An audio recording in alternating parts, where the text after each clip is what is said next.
Bonjour tout le monde. Si vous êtes enseignant de français, si vous êtes formateur et si vous êtes encore un chercheur en didactique de FLE, notre rencontre aujourd'hui est très importante pour vous. Bonjour tout le monde. Aujourd'hui, Inch'Allah, nous allons suivre notre voyage sur l'approche de mieux apprendre avec Bruno Horst et son livre Former sans ennuyer. Et ce vous voulez dire enseigner sans ennuyer.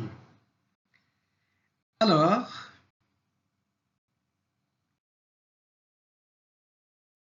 aujourd'hui, Inch'Allah, nous allons faire une comparaison de manière systématique et nuancée entre l'approche traditionnelle et l'approche de mieux apprendre. C'est très intéressant et c'est très utile.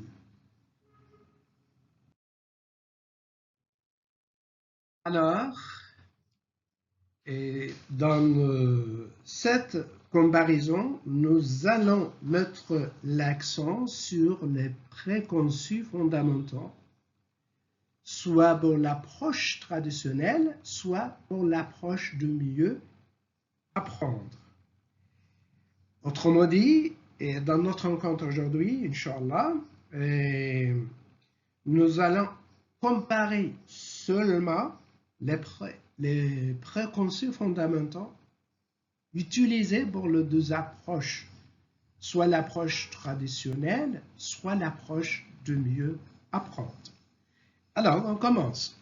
Pour l'approche traditionnelle, l'enseignant ou le formateur connaît tout ou presque tout. Et l'apprenant ne connaît rien ou presque.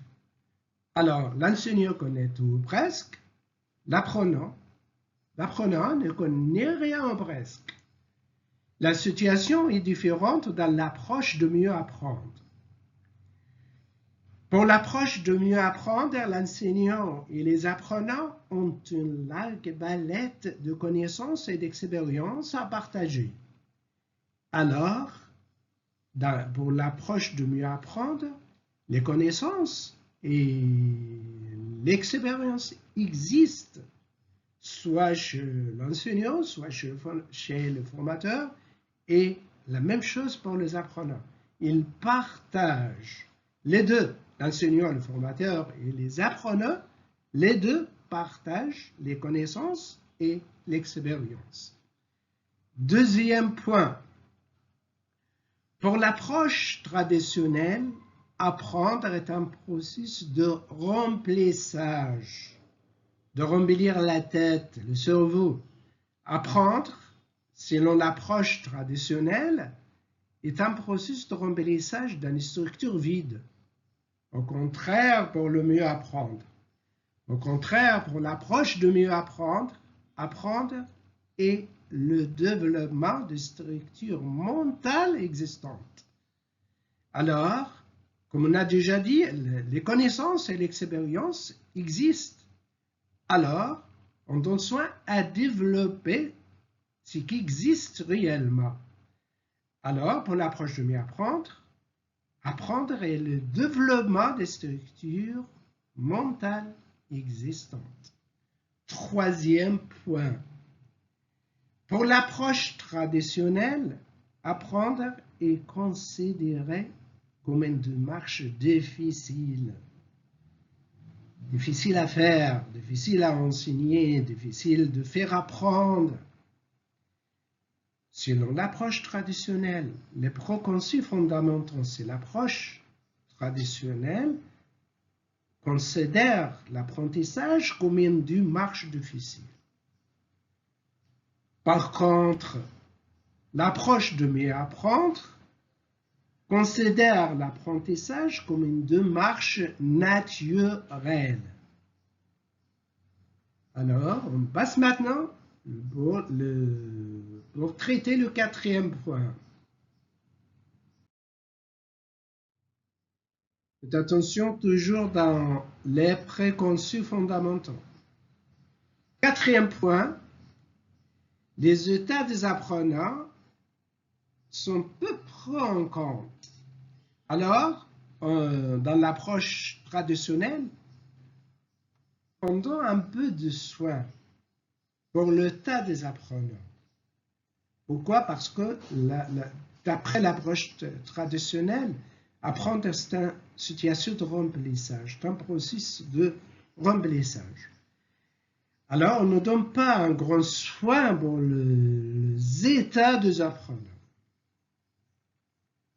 Et pour l'approche de mieux apprendre, c'est différent.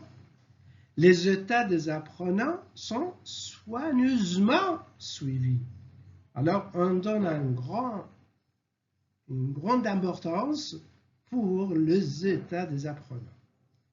Cinquième point, normalement, si on ne prend pas les états des apprenants, alors on donne peu d'émotions. On ne s'intéresse pas d'émotions dans l'approche traditionnelle.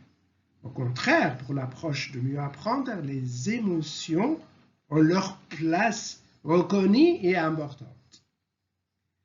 Le dernier point, pour l'approche traditionnelle, en ce qui concerne les préconçus fondamentaux, la pression et l'effort volontaire de la part de l'enseignant et de la part de l'apprenant sont essentiels pour apprendre. Alors, pour l'approche traditionnelle, la pression et l'effort, soit de la part de l'enseignant, du formateur, soit encore de la part de l'apprenant, sont essentiels pour apprendre. La situation est différente pour l'approche de mieux apprendre. Comment? Le stress inutile est absent de l'apprentissage. Pas de stress, ok, dans l'enseignement, d'après l'approche de mieux apprendre. Et l'effort est toujours connecté avec le plaisir. Alors, on donne le plaisir, on donne l'effort. Alors, l'effort n'est pas déconnecté du plaisir. Alors, on s'amuse dans l'apprentissage. On a la joie de faire apprendre. Et comme cela, on a fini notre rencontre aujourd'hui. On a mis l'accent dans notre comparaison sur les préconçus fondamentaux, soit pour l'approche traditionnelle, soit pour l'approche de mieux apprendre. Inch'Allah, la fois prochaine, nous allons compléter cette comparaison entre l'approche traditionnelle et l'approche de mieux apprendre. Suivez-moi toutes mes salutations. Et à la prochaine.